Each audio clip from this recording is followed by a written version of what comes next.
Debut match खाता खोली पारि नथिले हैं द्वितीय टी20 कमाल करिसेंती 23 वर्षीय अभिषेक शर्मा। जिम्बाब्वे विपक्ष द्वितीय टी20 से 47 बॉल खेली विस्फोरक 100 रन इनिंग्स।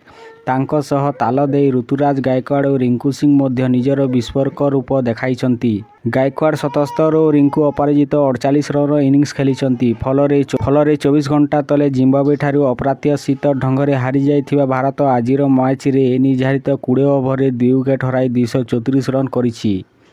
एबे जिम्बाब्वे के घरेई पिच हारे जितिबा पई विशाल 235 रन करबाकू पड़िबो। टॉस जीति प्रथमे बैटिंग करुथिबा आरंभरू अधिनायक शुभम गिल को हराइथिला। से मात्र 2 रन करी इनिंग्स द्वितीय ओवर आउट हो जाइथिले। हेले निज टी20 कैरियर द्वितीय मैच खेलुथिबा अभिषेक आज अलगा मूड थिले। से गायकवाड़ को साथी करी बड़ बड़ शॉट खेलिबारे लागिथिले। गतकाली डेब्यू मैच रे अभिषेक खाता खोलिबाकू सक्षम होई नथिले। हेले आज से बड़ बड़ शॉट खेली प्रथमे निजर अर्धशतक हासिल करथिले।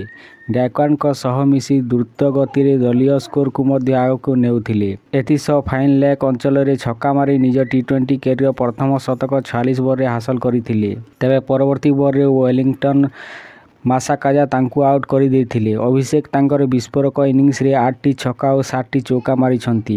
अभिषेक आउट हेबा पूर्वरु गायकवाड़ सह मिसी द्वितीय विकेट पई 137 रन जोड़िथिले। से आउट हेबा बेलकू दलीय स्कोर 147 रन होइथिला। एहा पर बेस सतर्कतार सह बैटिंग करुथिबा गायकवाड़ सह गियर बदलाइथिले। तांकू रिंकू सिंह साथ देइथिले। से बड़ बड़ शॉट खेली प्रथमे निजर अर्धशतक हासिल करथिले। यापर से आहुरी विस्फोरक रूप धारण करथिले। जिम्बाब्वेर कौनसी बॉलर को तांकू आउट करबाकू सक्षम होई नथिले। रिंकू सिंह मध्य पछारी पड़ी नथिले। से मध्य सुजोग देखि बड़ बड़ शॉट खेली चलीथिले।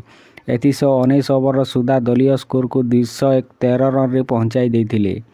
शेष ओवर रे नहीं आसीथिले लुके जंगांगे। तांकर प्रथम बॉल रे गायकवाड़ चौका मारिथिले।